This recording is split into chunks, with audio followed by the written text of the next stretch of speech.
5.1ல 6 sum. If the 3 points are collinear, find the value of A. இது 3 பாயிண்ட்டை கோலினியர்னு சொல்லிட்டாங்க. சொல்லிட்டு அதை வச்சு எனக்கு ஏ கண்டுபிடின்னு சொல்கிறாங்க.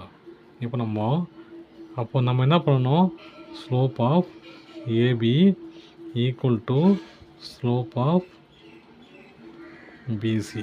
இது ரெண்டுமே ஈக்குவேட் பண்ணாலே ஏ கண்டுபிடிச்சலாம். இது ரெண்டுமே ஈக்குவலாக இருந்துச்சுன்னா அது கன்ஃபார்மாக என்னவாக இருக்கும், கோலினியர் தான் இல்லையா.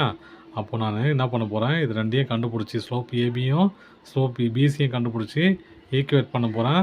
ஈக்குவேட் பண்ணி நான் ஏ கண்டுபிடிக்க போகிறேன். இப்போ பாருங்கள், ஸ்லோப் ஆஃப் ஏபி என்னது, m equal to y2 minus y1 divided by x2 minus x1 equal to y2 என்னது 3, y1 minus 1 divided by x2 a, x1 3 equal to minus into minus plus.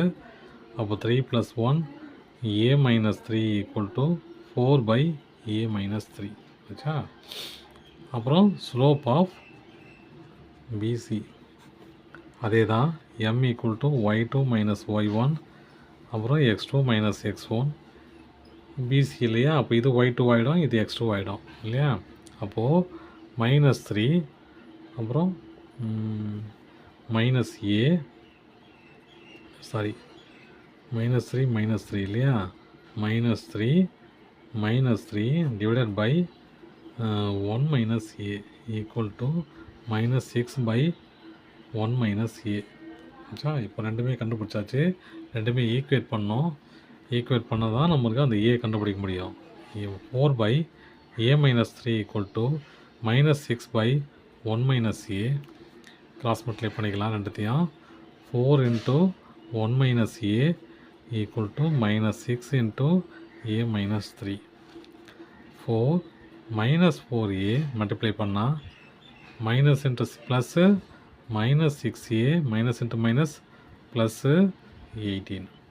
அப்போது நான் என்ன பண்ண போகிறேன், இந்த ஏவெல்லாம் ஒரு பக்கமும் அப்புறம் இந்த நம்பர்ஸ்லாம் ஒரு பக்கமும் கொண்டு போகிறேன்.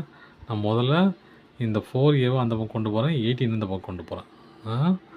4 இந்த பக்கம் 18 வந்துச்சுன்னா மைனஸ் 18 ஈக்குவல் டு இங்கே ஏற்கனவே 6a இருக்குது, இது அந்த பக்கம் போச்சுன்னா ப்ளஸ் 4a. அப்போது minus 14 equal to minus 2a. Minus minus cancel ஆகிடுச்சு. அப்போது 2a equal to 14, a equal to 14/2, a equal to 7. அவ்வளோதான் சம்.